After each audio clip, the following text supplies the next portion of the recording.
Nikah tahun 2011 itu di bulan Februari kita mulai usaha beralih ya. Pak Yoginya dulu di ternak ayam di daerah Solo, masih di daerah Solo. Kalau saya sudah mulai itu jual beli barang bekas itu ya. Kalau di sini dikenal dengan barang rosok kayak gitu ya. Kalau nama kerennya barang afal ya. Karena mantan anyar akhirnya memutuskan untuk jadi satu, ternaknya ditutup, akhirnya kita mulai fokus di itu barang-barang pengepul barang rosok itu. Saya melihat prospek usaha itu lebih bagus di hafalannya, di rosok barang-barang bekas. Jadi saya waktu itu menghitung, terus melihat, akhirnya saya memutuskan untuk menutup usaha yang di Solo, terus saya ke Blitar untuk membesarkan usaha rosok itu. Dulu itu masih pengepul barang bekas campur ya, mulai dari besi, dari kardus, dari kertas, dari botol. Akhirnya dari Mei 2011 itu kita memutuskan untuk fokus di botol. Tahun 2014 itu kita benar-benar sudah bisa menembus pabrik. Jadi kalau botol kecap itu sampai ke pabrik sawi, ke pabrik semua pabrik kecap Blitar kita yang suplai. Juga botol-botol termasuk minuman keras ya. Kalau botol bir bintang itu larinya juga ke pabrik bir bintang. Kalau botol orang tua larinya juga ke Semarang. Jadi kita sudah sudah benar-benar bisa posisi di atas di ujungnya usaha itu. Awal mulanya itu saya keliling dulu pakai mobil pickup untuk cari pelanggan waktu itu. Jadi istri yang ngurusi di rumah untuk pengepakan, jadwal kirim seperti itu. Dan saya itu bagian di lapangan untuk mencari botol, untuk mencari pelanggan baru, untuk cari supplier baru begitu. Kalau beling kan kalau di rosok botol itu nggak ada yang dibuang. Jadi botolnya laku, belingnya itu juga dijual sendiri, bahkan tutup botolnya itu juga dijual sendiri. Jadi tidak ada sampah kalau di botol itu. Jadi enaknya gitu. Nanti kalau pecah pun kita ngirim belingnya, kalau beling putihnya ke Surabaya, kalau beling merah itu yang warna coklat-coklat itu ngirimnya kita ke Jakarta, udah pakai fuso. Terus beling hijau juga sendiri, terus botol-botol juga sendiri. Kalau bir bintang itu sampai satu fusonya isinya 30.000. Keuntungannya satu botol bisa antara 200 sampai 400. Jadi kan kalau masuk ke pabrik bir itu kan pakai DO. Nggak semua orang bisa masuk. Jadi kalau masuk berarti harus ngirim juga berapa ribu gitu. Jadi yang masuk itu di Jawa Timur itu kita, terus Surabaya itu ada berapa orang, terus ada lagi Kediri nggak ada, Malang nggak ada ya. Cuman kita, Madiun sama Surabaya. Botolnya itu dari Bali, Sumbawa, dari Jogja, dari Solo, daerah Jawa Tengah, terutama karsidenan nasional berarti ya, seperti yang jenengan ini. Iya, ya banyak terkenalnya ya. Pemain botol Blitar ya cuma saya. Kalau omset dulu itu di botol kita sampai sebulannya sampai 700 juta, itu dengan margin laba kotornya antara 100 juta. Cuman nanti kena karyawan, kita dulu banyak cicilan ya. Banyak cicilan, akhirnya mungkin tinggal sekitar 40-an seperti itu. Ya, lumayan. Alhamdulillah, kalau dulu alhamdulillah.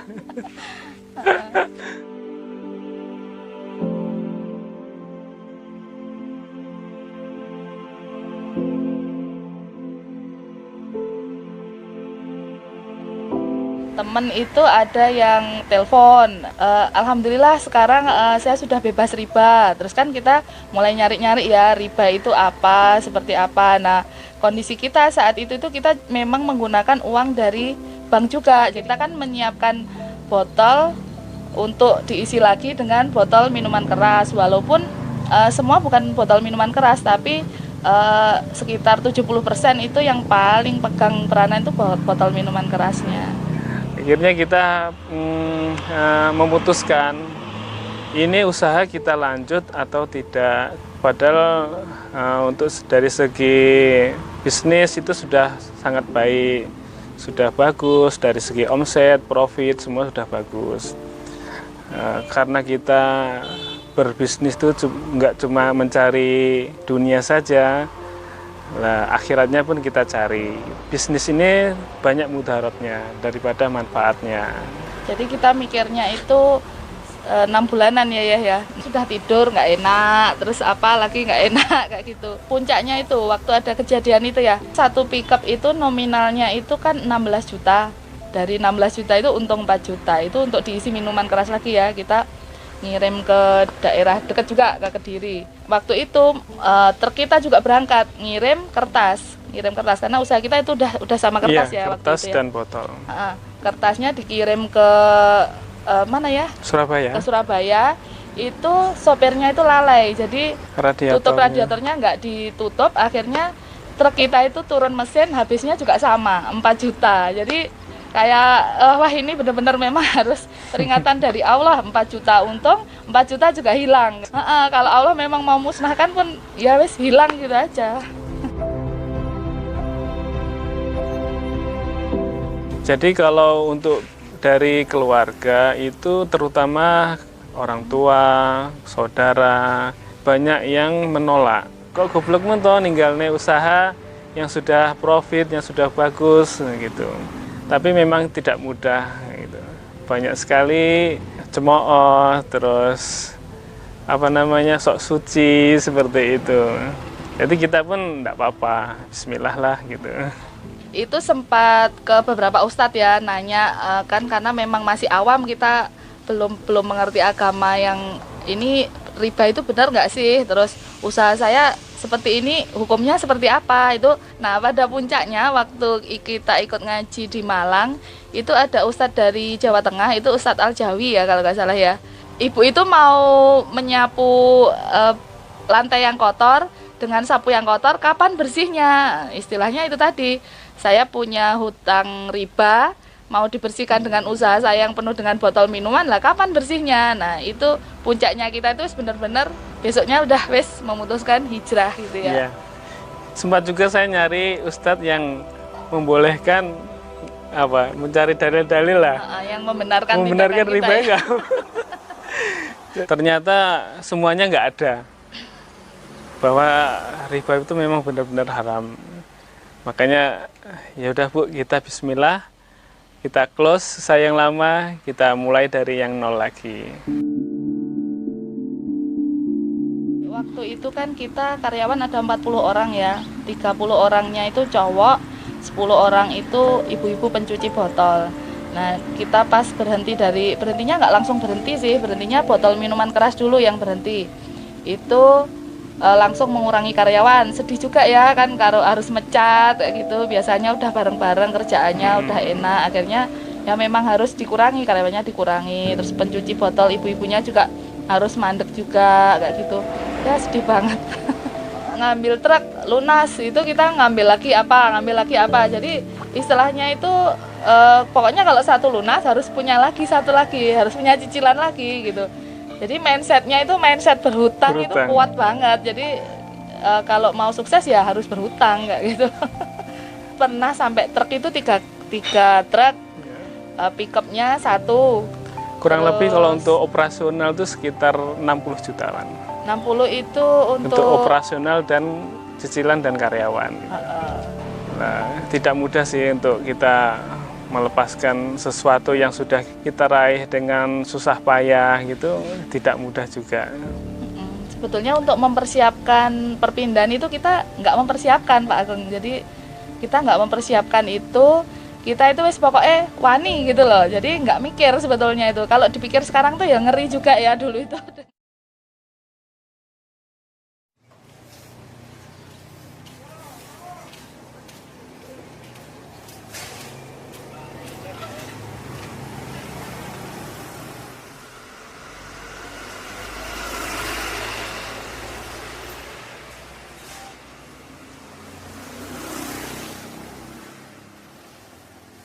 Pertama kita itu survei dulu ke pasar induk dulu itu ya, malam-malam jam 1 ya, jam 1 itu survei ke sana, cuman ngelihatnya tuh banyak. Kalau di sana mungkin manggilnya melijo ya, kalau di sini tuh bakul etek gitu. Sama-sama berkeliaran di pasar tuh kita toleh gini, cuman nggak belum tahu oh ini belanjanya di mana, itu benar-benar dari nol. Oh kalau bayam ambilnya di sini, sawi di sini, itu kita cuma ngeliatin itu selama 3 kali ya, 3 kali mungkin ke pasar cuma ngeliat Iya, kayak gitu. survei lapangan. Jadi waktu kita memutuskan untuk fokus di sayur, kita meninggalkan zona nyaman. Tadinya nyaman, kita kok malah babat lagi. Saya dengan istri harus ke pasar berdua, nyari barang, dipanggul sendiri, diangkat sendiri. Tadinya cuma di rumah, angkat telepon, kirim barang, transfer. Sekarang harus bangun malam, harus belanja sendiri, jualan sendiri. Jadi memang benar berubah drastis, 180 lebih. Jadi sempat juga kepikiran, aduh, apa kita balik lagi ya usaha ke botol lagi. Dulu omsetnya sekian, sekarang cuma sekian. Jadi awal mulanya itu hari pertama cuma 2 juta satu hari. Jadi 1 bulannya ya kalikan 30. 60. Jadi perbandingannya sama botol sangat jauh sekali. Kalau di botol dulu kan kalau misalkan uang dari pabrik keluar tuh sehari dapat transferan sampai 200 atau berapa, pokoknya angkanya kan gede ya. Kalau sekarang kemudian profitnya di sayur pun minus terus seperti itu waktu di awal-awal. 3 bulan pertama itu kita seperti seolah-olah mau menyerah gitu ya. Jadi Sedangkan tanggungan saya masih banyak gitu. Jadi nggak cukup gitu ya? Iya, kira-kira bisa apa enggak ya ini nanti gitu.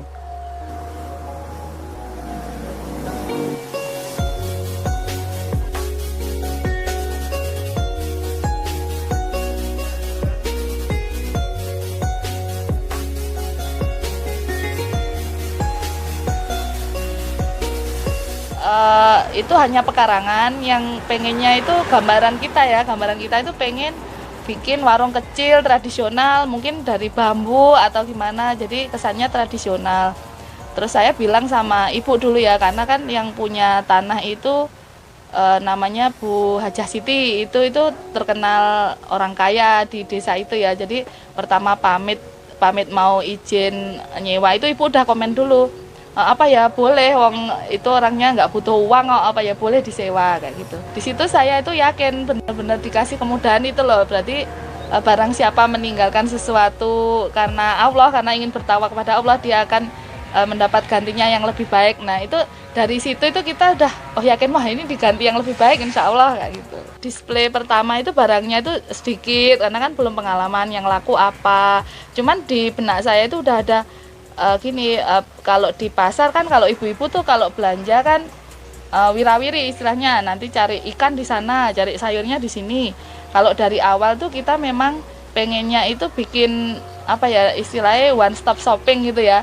Jadi semuanya itu ada di satu tempat, di satu toko itu ada, mau cari ikan, mau cari sayur, mau cari bumbu dapur, nah semuanya ada di situ gitu. Nah 6 bulan pertama kita sudah running, jadi sudah mulai rame. Omset dari pertama 2 juta, 3 juta, 4 juta, 5 juta sampai 6 juta. Sampai bulan ke-6 itu kita udah di angka 7 juta kalau nggak salah itu. Ya sehari udah 7 juta, terus banyak yang ya seperti viral lah istilahnya.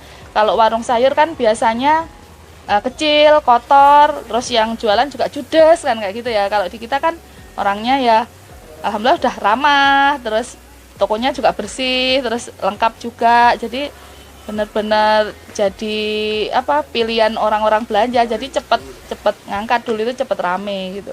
Jadi awalnya malah kita itu prosesnya kan manual, orang beli di total kalkulator, mungkin yang minta catatan kita catat. Kalau yang nggak minta ya supaya kalkulator Bu habis segini. Akhirnya dari teman kita itu menyampaikan ke kita gimana kalau warungnya itu disistemasi pakai software atau manajemennya lebih diatur. Nah saya dulu sempat ya ketawa aja, guyu kekel gitu ya, masa cuman jualan bakul bayam sama lombok aja pakai komputer kan gitu, apa nanti pembeliku nggak kabur gitu. Terus akhirnya di bulan Agustus itu ya, Agustus 2017 itu kita start pakai software pertama itu. Jadi kalau di kita itu enaknya gini, itu juga dulu jadi masalah buat saya. Dulu punya anak bayi. Kalau belanja di pasar itu kan wortelnya juga butuhnya 1, terus boncesnya cuma butuhnya 2. Nah itu kan kalau di pasar kan sungkan, belinya harus seperempat kayak gitu kan. Mungkin kalau brokoli kecil tambahi lagi sama bakule yang pasar itu. Sebenarnya malah irit loh.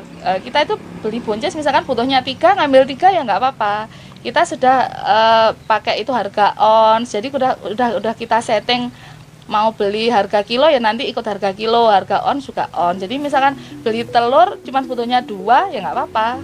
Karena sudah tersistemasi, itu kita banyak waktu di rumah untuk keluarga, mungkin sama Allah juga dijawel ini loh, tak kasih waktu untuk ibadah lebih banyak, itu harus jadi PR kita ya. Ternyata sama Allah diganti yang lebih baik, itu benar. Jadi waktu itu kita merasa apa bisa seperti dulu lagi. Ternyata dijawab sama Allah, ternyata bisa. Dulu karyawan kami 40, sekarang pun sama, dikembalikan sama Allah 40 juga. Dulu omsetnya kita 700 lebih, sekarang diganti hampir serupa. Profitnya pun malah alhamdulillah lebih baik, hati lebih tenang, waktu lebih longgar, kemudian kumpul sama keluarga setiap hari, jadi nggak kemana-mana. Ya seandainya punya toko daerah sini tuh ya Allah enaknya kayak gitu.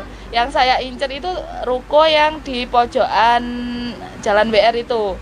Nah ternyata besoknya itu di WA sama temen, saya ada toko daerah sini, terus saya gitu ya Allah, Masya Allah, itu kan deket sekali sama yang saya pengen tadi gitu. Kalau sekarang, kalau di sistemasi prospek banget ya menurut saya, bahkan impian kita nanti kan pengennya itu satu desa, satu toko ya nanti kedepannya itu. Jadi kalau kelemahan kita itu kan kalau sayur kan memang barang yang short term ya, jadi 1 hari mungkin 2 hari sudah jelek kayak gitu. Jadi akhirnya timbul kreativitas dari kita. Kalau di toko pertama dulu kalau misalkan sayur sudah jelek ya wes buang aja gitu. Akhirnya kita punya toko kedua itu kita sudah mulai kreatif muncul. Jadi kita bikin divisi kreatif, bikin divisi produksi. Jadi sayur yang masih layak konsumsi tapi sudah nggak layak display itu sama kita olah. Terus juga kita juga kan menyerap tenaga kerja lagi, ibu-ibu itu akhirnya jadi satu divisi dapur itu yang menjual sayur mateng tiap harinya. Jadi di tiap outlet kita itu selalu ada sayur mateng dan gorengan yang langsung goreng di tempat, jadi langsung anget-anget gitu.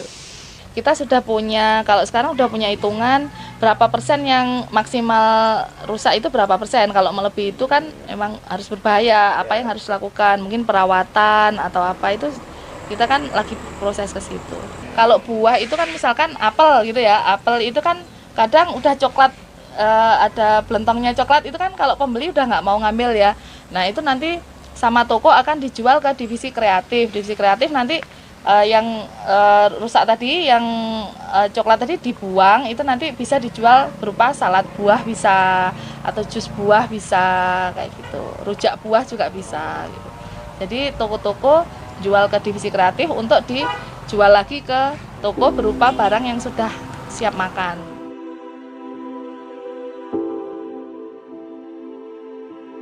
Jadi gini, kalau divisi kreatif itu kan kadang dapatnya bahan dari toko itu kan lumayan banyak ya. Jadi kan bisa sampai misalkan belanja buah dari salah satu toko misalkan 1 juta. Cuman dia hanya bisa menjual itu antara 700.000 ya. Nah, itu kan sebetulnya minus 300, tapi kita bisa menyelamatkan yang 1 juta itu minusnya hanya 300.000 itu. Jadi nggak sampai minus 1 juta akhirnya. Jadi kayak menolong yang Ya. lebih besar Ya, gitu. mengurangi loss stock. yang lebih gede. Betul. Untuk saat ini kan kita masih fokus di Blitar dulu karena rencananya satu desa itu satu toko ya. Rencananya nanti misalkan ada investor masuk ya bisa saja kita syirkah ya. Cuman ini di tahun-tahun ini kita masih memperkuat sistemasi dulu, memperkuat karyawan, sistemasi, software itu masih kita benahin semua biar nanti untuk ditampilkan ke investor itu benar-benar worth it gitu loh. Omset yang sekarang kalau dengan 3 toko itu, kalau dengan bisnis botol yang dulu insya Allah lebih sedikit, jadi lebih banyak yang ini insya Allah gitu. Kalau sekarang itu kan kita jualnya tunai semua, jadi terima uang langsung ya wes pegang uang sendiri gitu. Jadi uang selalu ada. Keinginan kita itu berbisnis itu nggak cuma cari dunianya saja. Jadi kita berbisnis itu juga memikirkan akhirat. Jadi jangan sampai kita mencari uang di dunia, tapi nanti sengsara di akhirat. Jadi kalau bisa kita itu ya berbisnis juga berbisnis ke akhirat. Gitu.